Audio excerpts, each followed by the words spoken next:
Halo sahabat belajar Svenpan, bertemu kembali dengan saya Ibu Ayu dalam pembelajaran IPA yang asik dan menyenangkan. Adapun topik kita hari ini adalah sistem perkembangbiakan pada tumbuhan Gymnospermae, tumbuhan lumut, dan tumbuhan paku.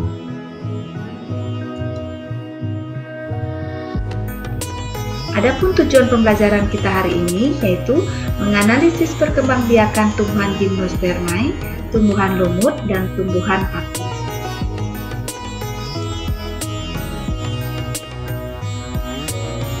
Sahabat belajar Svenpan, tahukah kalian bagaimana cara tumbuhan Gymnospermae, tumbuhan lumut, dan tumbuhan paku berkembang biak?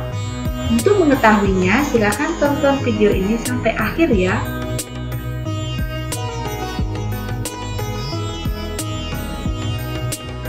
Sahabat belajar Svenpan, mari kita mulai mengingat contoh-contoh tumbuhan Gymnospermae yang sudah kalian pelajari di kelas 7. Adapun contoh tumbuhan Gymnospermae atau tumbuhan biji terbuka antara lain Pakis haji, pinus, damar, ginkgo biloba, melinjo, dan lain-lain.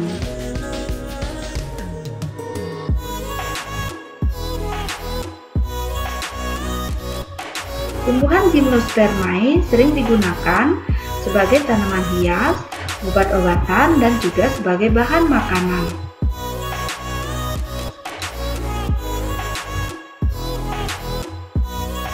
Sahabat belajar Svenpan, tumbuhan Gymnospermae tidak menghasilkan bunga seperti halnya pada tumbuhan Angiospermae.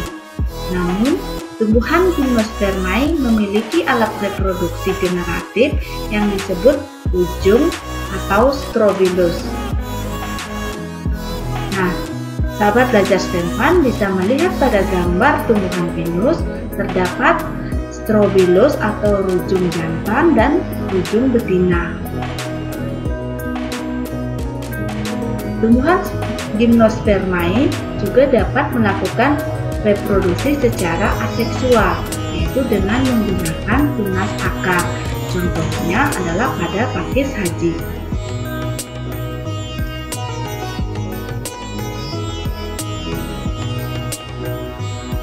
Sahabat belajar Svenpan, mari kita bahas tentang siklus hidup tumbuhan pinus.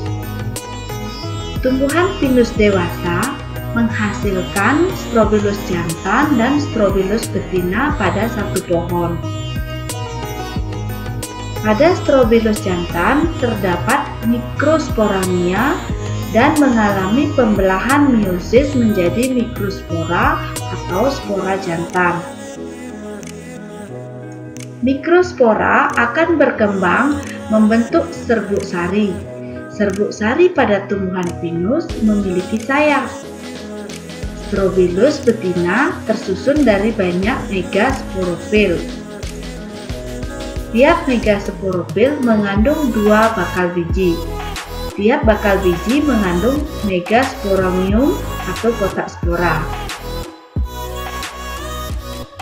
Sel dalam megasporamium akan mengalami pembelahan meiosis dan menghasilkan megaspora atau spora betina.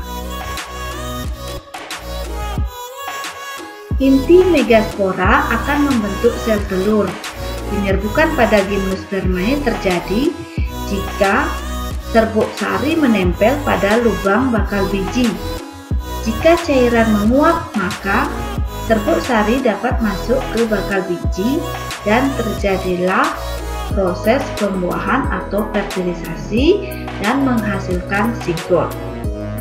Zigot berkembang menjadi embrio yang masih berada di dalam gametofit betina.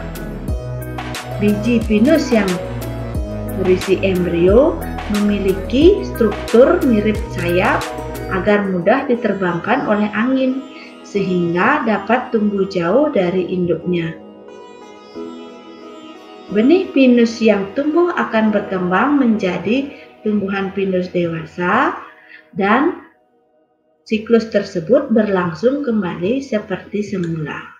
Nah, itu tadi adalah siklus hidup tumbuhan pinus.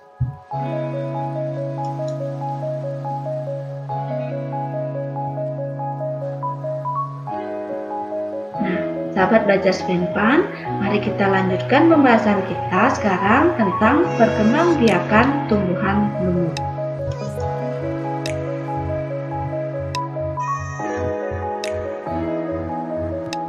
Tumbuhan lumut sering kita temukan pada daerah yang lembab dan basah.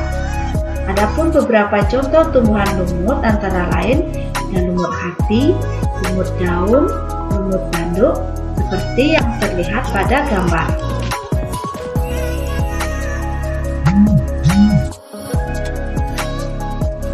Lumut merupakan tanaman perintis yang sangat bermanfaat untuk menahan erosi, banjir, suplai air, dan lumut hati dapat digunakan sebagai obat hepatitis.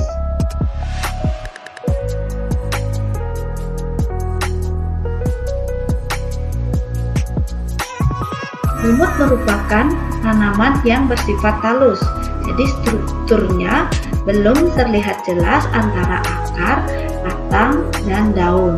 Jadi struktur tumbuhan lumut terdiri dari rhizoid itu yang menyerupai akar dan bagian gametofit dan sporopit yang terlihat pada gambar.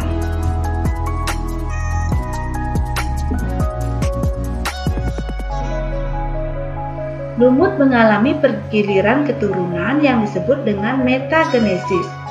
Bagian sporopit pada tumbuhan lumut akan menghasilkan spora. Apabila spora jatuh pada tempat yang sesuai, maka akan berkembang menjadi protonema. Selanjutnya, protonema menjadi tumbuhan lumut dan menghasilkan sel kelamin berupa antheridium dan archegonium. Antheridium menghasilkan sperma dan archegonium menghasilkan sel telur. Pada musim hujan, sel sperma dapat berenang menuju sel telur, sehingga terjadi fertilisasi dan membentuk zigot. Zigot berkembang menjadi sporopit muda dan selanjutnya menjadi sporopit dewasa dan begitu seterusnya. Nah, lumut juga bisa melakukan reproduksi secara vegetatif, yaitu dengan menggunakan kuncup atau gemai.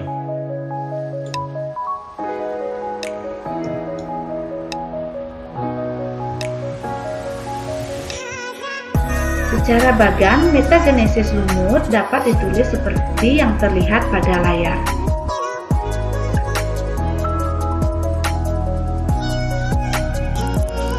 Sahabat belajar Svenpan, mari sekarang kita lanjutkan pada perkembangbiakan tumbuhan paku.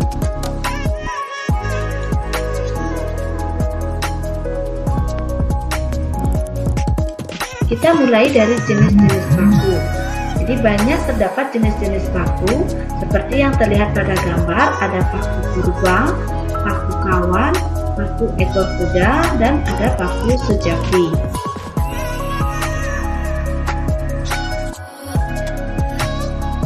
Paku juga sangat bermanfaat bagi kehidupan, antara lain digunakan sebagai tanaman hias, untuk bahan konsumsi, digunakan sebagai pupuk hijau, dan fosilnya dapat dimanfaatkan sebagai batu bara.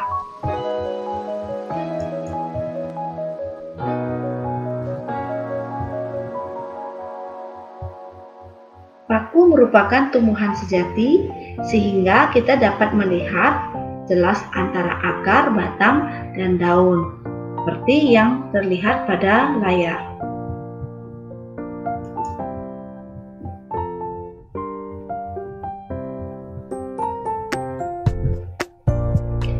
Hampir sama dengan tumbuhan lumut, tumbuhan paku juga bereproduksi secara generatif dengan membentuk gametofit dan secara vegetatif dengan menghasilkan spora atau sporopit dan membentuk metagenesis tumbuhan paku.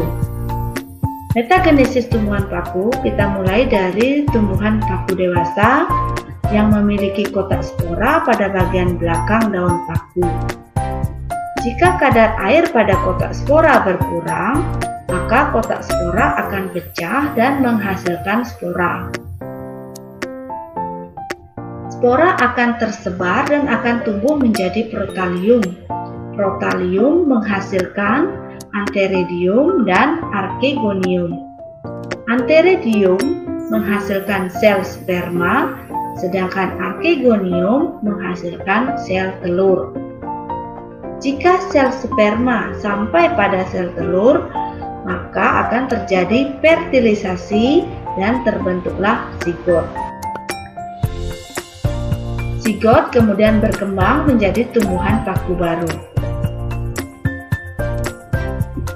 Sahabat belajar SMENPAN, tumbuhan paku juga dapat bereproduksi secara vegetatif, yaitu dengan menggunakan rizoma.